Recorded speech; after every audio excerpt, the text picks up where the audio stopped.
आप सभी को मेरा नमस्कार। तो दोस्तों, आज मैं आपके लिए इस वीडियो में गणेश जी भगवान की बहुत ही सुंदर कहानी लेकर आई हूँ। तो प्रेम से बोलिए गणेश जी भगवान की जय हो। दोस्तों, एक समय की बात है। किसी गांव में एक बुढ़िया माई अपने बेटे बहू पोते पोतियों के साथ रहती थी। गणेश जी महाराज की कृपा से बुढ़िया माई के घर अन्न धन और सुख की कोई कमी नहीं थी। बेटे बहू बुढ़िया माई को पूरा मान सम्मान देते थे।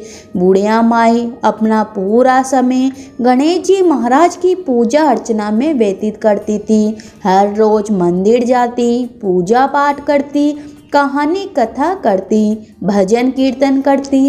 एक दिन बुढ़िया माई का छोटा बेटा बोला, माँ तुम गणेश जी महाराज की इतनी पूजा पाठ करती हो और गणेश जी महाराज का आशीर्वाद भी तुम पर है।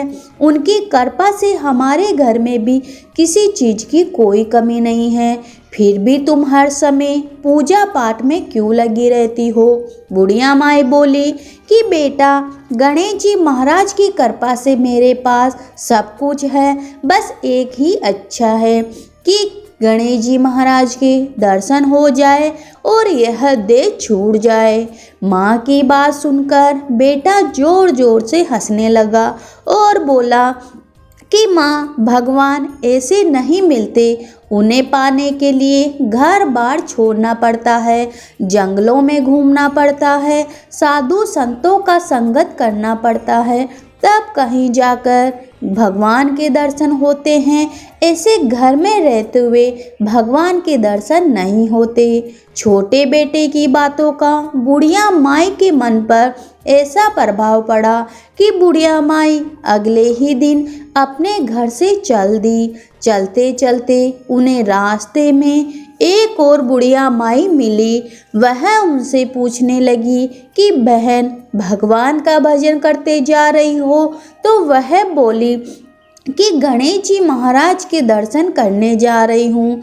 तो दूसरी बुढ़िया माई बोली, अच्छा, मंदिर जा रही हो? वह बोली, नहीं, मंदिर नहीं, मैं साक्षात गणेश जी महाराज के दर्शन करने जा रही हूँ। तब दूसरी बुढ़िया माई बोली कि चलो, मैं भी तुम्हारे साथ चलती हूँ। तो वह बोली, चलो।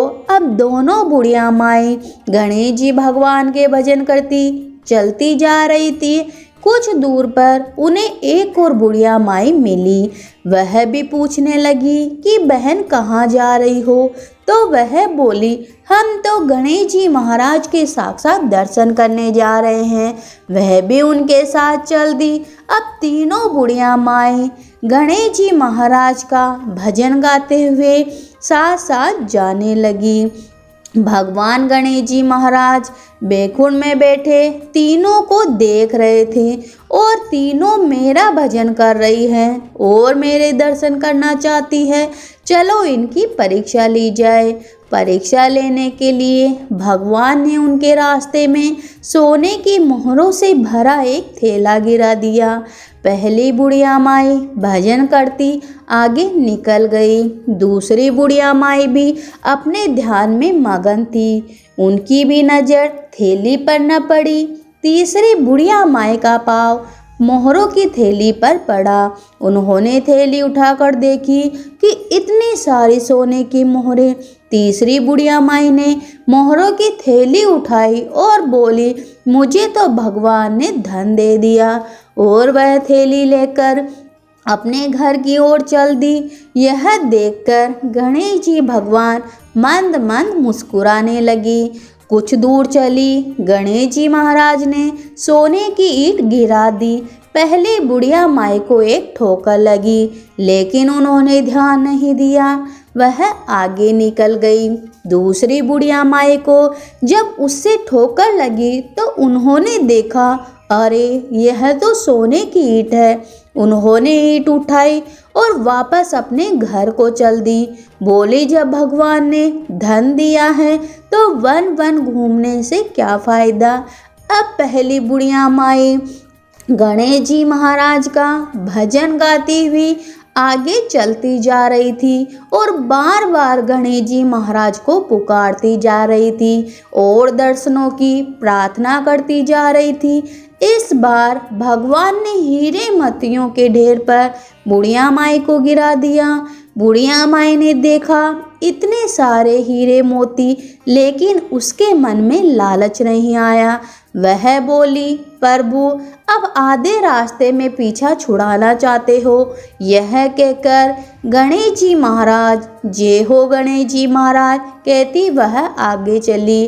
भगवान ने खूब बांधी, बरसात बरसाई, परंतु बुढ़िया माई अपने पण से टस न मसून हुई।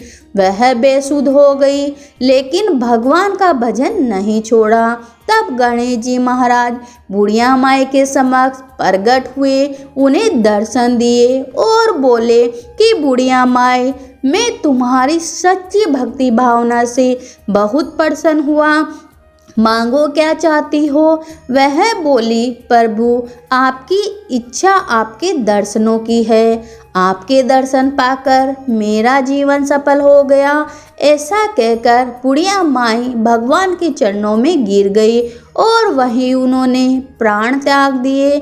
बैकुंठ लोक से एक सुंदर विमान उतरा और स्वयं गणेश जी महाराज अपने साथ बुढ़िया माई को बैकुंठ लोक ले गए। तो दोस्तों, यह कहानी आपको कैसी लगी आप हमें कमेंट बॉक्स में ज़रूर लिखिए और आप ही ऐसे ही मेरे चैनल के साथ जुड़िए तथा मेरे चैनल को सब्सक्राइब जरूर करिए। धन्यवाद।